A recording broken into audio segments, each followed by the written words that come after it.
Filmează-mă și pe mine. Dă-te-o, dracu, tu ești urâtă. Ți-am zis că e... Dă-te-o.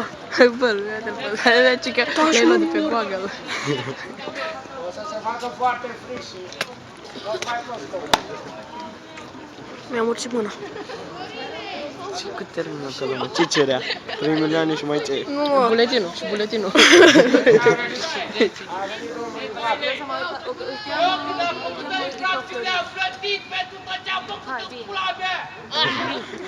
Uite, fii atent ce prin plan am dacă se aruncă eu tăl. Zduf.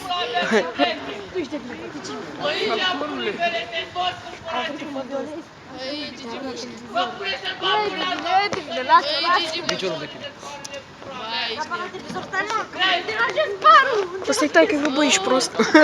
Păi mă? E taică să ce. Ești de acolo.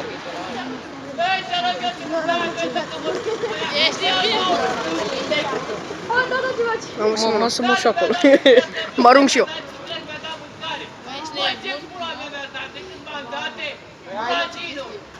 Ieșiți-i pula mea că mă arunc de aici!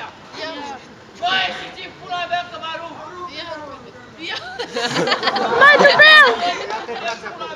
Ai terminat, lăsați-l în pace. Galerie? Cum îl cheamă? Odică Florin. Ce? Odică. De unde stai? Și e de-al cui, mă? Dar de 35 de ani. Tu așa mă că n-aud nimica la cameră.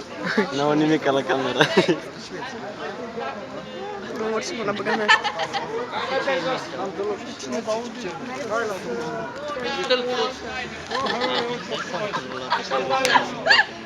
Bă, eu mă gândesc să mă arunc de aici, dar știi care e problema? N-ai paroșită. Dacă mă arunc aici, dar să stau. Ca ce zic? Cad pe haos. Dacă te dai jos, îți dau balcon. Dau balconul ăsta. Dau și cu bani. Bă, eu îmi cer dreptul meu și să pierde, mă, că eu mă arunc. Eu îmi cer dreptul meu, că i-am jucat de 5 zile și l-am jucat să buletinul meu. Da, aruncă-te, mă, nu te mai ruga cu tot. Nici o persoană publică n-are voie să-mi obțină mie buletinul. Decât poliția și parchetul. Atât Și linoleu.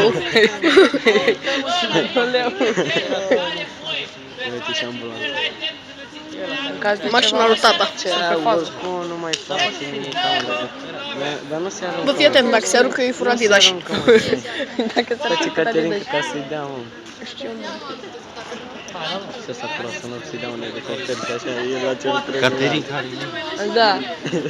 Ai auzit, mă? Ce, În loc să ceară un elicopter la cer 3 milioane. Bă, de 3 milioane și ai elicoptere de jucărie. Da. De la cu telecomand. Sex s-a oprit. Putea să ceară 103 de milioane dacă... Zi un pic. Ce calculăm? Dacă mă zic.